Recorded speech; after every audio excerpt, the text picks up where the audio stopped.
Assalamu alaikum, dear students of class 8. Hope you all are fine and healthy. Now we are proceeding towards our online lecture of chapter number 7, Circular Motion and Gravitation. Now here is explanation of question number 1 to question number 4. Okay, now let's start with question number 1. Define circular motion with example. So what is actually uniform circular motion? ठीक है बेटा, तो ऐसी motion जो एक circular रास्ते पर हो, जो रास्ता सर्कल में हो with constant speed, then it is known as circular motion. ठीक, उसकी एग्जांपल आप ऐसा ले सकते हो कि भाई जो मून है वो हमारी अर्थ के गिर्द जो घूम रहा है वो भी यूनिफॉर्म सर्कुलर मोशन है, या अर्थ रिवॉल्व्स कर रही है अराउंड द सन. आप मुख्तलिफ एग्ज़ाम्पल्स ले सकते हैं, जैसे मैरी गो राउंड की आप एग्ज़ाम्पल ले सकते हैं, स्विंग की, आप इलेक्ट्रॉन्स की ले सकते हैं कि the movement of electrons around the nucleus of atom. So आप पंखे की ले सकते हैं, आप फ़ैन की. इसके अलावा आप क्या कहते हैं, और भी बहुत सारी एग्जांपल्स हैं जिसको आप यूनिफॉर्म सर्कुलर मोशन में ले सकते हैं. ठीक है, यानी एक if a body moves in a circular path with constant speed, then the motion is called circular motion. Okay, now question number 2 explains centripetal acceleration. अब what is centripetal acceleration actually, definition इसकी जो भी है मैं इसकी explanation आपको देती हूँ कि बेटा हमेशा याद रखना कि अगर कोई बॉडी मूव कर रही है तो उसमें उसकी वेलोसिटी चेंज हो रही होती है. ठीक है, जैसे ही वेलोसिटी चेंज होगी तो उसमें क्या प्रोड्यूस होगा, एक्सेलरेशन प्रोड्यूस होगा. अगर वो एक्सेलरेशन सर्कुलर पाथ में प्रोड्यूस हो विद यूनिफॉर्म वेलोसिटी, ठीक है, वेलोसिटी यूनिफॉर्म हो, और जो एक्सेलरेशन प्रोड्यूस हो वो सर्कुलर पाथ में हो ड्यू टू चेंजिंग डायरेक्शन, यानी वेलोसिटी सेम है लेकिन डायरेक्शन चेंज हो रही है, then it is known as centripetal acceleration. Centri का मतलब होता है बेटा सेंटर, और पीटल पैटल लाइक, यानी फ्लावर के पैटल्स को तशबीह दी जाती है. यानी अगर एक एक्सेलरेशन प्रोड्यूस हो रही है सेंट्रीपीटल टुवर्ड्स द सेंटर, और towards the centre acceleration produce हो रही है, तो उसको हम क्या कहेंगे, सेंट्रीपीटल एक्सेलरेशन कहेंगे.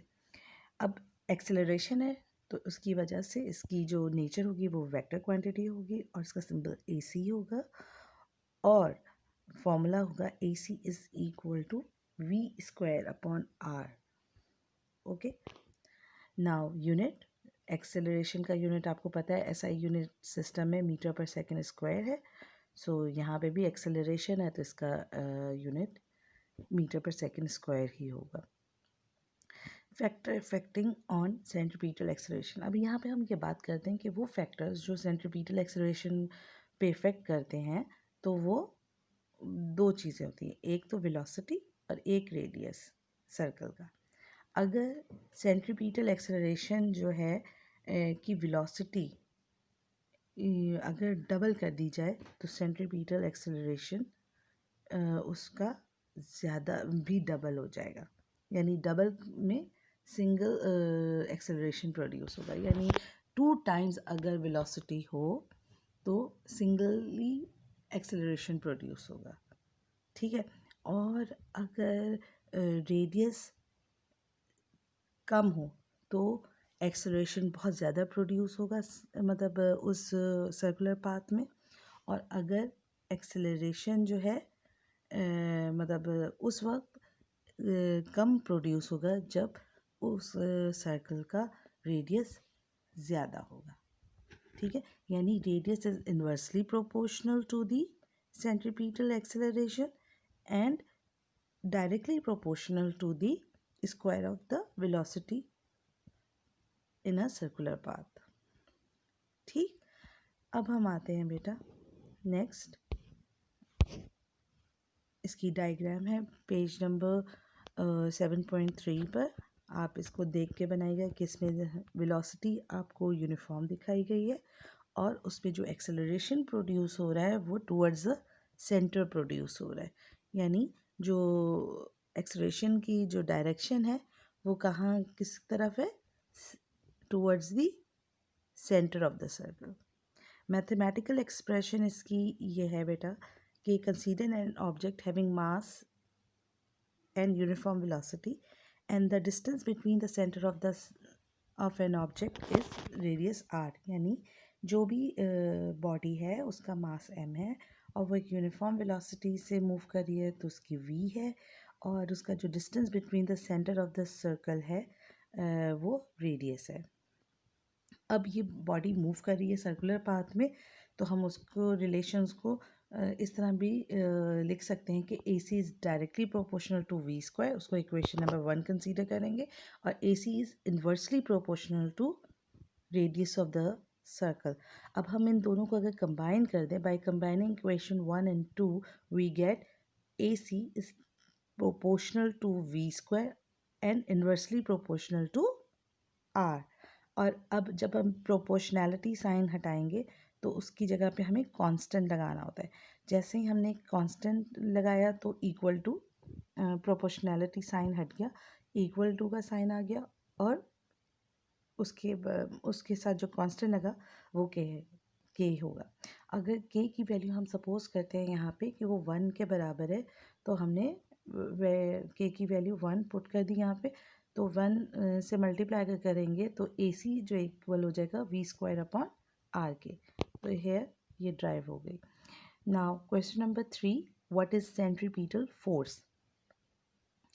ठीक है बेटा, सेंट्रीपिटल फोर्स जो है, दरअसल अभी मैंने आपको बताया, जैसे एक्सेलरेशन के बारे में बताया था कि अगर एक फोर्स जो अप्लाई हो और किसी बॉडी को मूव करे सर्कुलर पाथ में, ठीक है, और वो टुवर्ड्स सेंटर हो, the force which is required to move a body along circular path or towards circular path is called centripetal force. Centri center, petal petal like, यानी जैसे आपने फ्लावर के पेटल्स देखे हैं उसी तरीके से सर्कुलर मोशन हो तो और उसका जो डायरेक्शन हो वो टुवर्ड्स सेंटर हो, then it is known as centripetal force.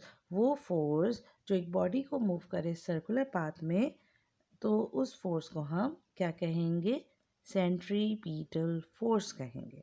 Okay, now उसका सिंबल होगा एफ सी। आप एफ कैपिटल लिखेंगे और क्योंकि ये फोर्स है, और इस और सबस्क्रिप्ट में सी लिखेंगे, यानी स्मॉल लेटर में सी लिखेंगे, एफ सी। फॉर्मूला होगा f C is equal to m v square upon r, और इसका यूनिट डेफिनेटली फोर्स है तो वो न्यूटन होगा। नाउ मैथमेटिकल एक्सप्रेशन, एक बॉडी आप कंसीडर करें, consider a body having mass m with the velocity v on a circular path having radius r. The centripetal force is Fc. The body is changing its direction continuously, therefore it has got centripetal acceleration. ये तो आपको पता ही है बेटा कि अगर कोई body अगर एक सर्कल में मूव कर रही है तो उसकी डायरेक्शन चेंज हो रही है continuously, so it has got centripetal acceleration. ठीक, according to Newton second law of motion, F बराबर होता है किसके, एम ए के। ठीक है, इसे हम कंसीडर करते हैं question number 1। As we know that F is equal to force and A is equal to acceleration. So हमने यहाँ पे कंसीडर किया कि एफ सी यहाँ पे फोर्स है, तो वो अगर वो सर्कुलर पाथ में है तो वो एफ सी है, क्योंकि वो फोर्स जो सेंटर मतलब सर्कुलर पाथ में हो रही है उसको हम एफ सी कहते हैं। F C is equal to m for mass, और ए सी डेफिनेटली एक्सेलरेशन भी सर्कुलर पाथ में प्रोड्यूस हो रहा है, तो F C is equal to m a c. इसको इक्वेशन नंबर 2 कंसीडर किया। अब हम क्या करेंगे बेटा कि हमें पता है कि ए सी की जो वैल्यू है वी स्क्वायर अपॉन आर है, तो हम उसकी वैल्यू पुट कर देंगे ए सी की इन इक्वेशन 2 में। ठीक है, तो F C is equal to m a c की जगह पे v²/r लिख देंगे। ठीक, तो इस तरह हमें यहाँ पे ड्राइव हो जाएगी जो फॉर्मूला है किसका, सेंट्रीपिटल फोर्स का, वो होगा Fc is equal to mv²/r। Okay, now let's start with question number, नहीं पहले एग्जाम्पल्स। एग्जाम्पल्स हैं बेटा इसकी, आप वही planets moving around the sun, मतलब centripetal is provided by the sun which keeps a planet in circular orbit और path, यानी वो सन की तरफ से जो फोर्स अप्लाई हो रही होती है ताकि वो सेंट्रीपिटल फोर्स ही होती है जो मतलब तमाम प्लैनेट्स को अपने गिर्द रिवॉल्व करवाती है।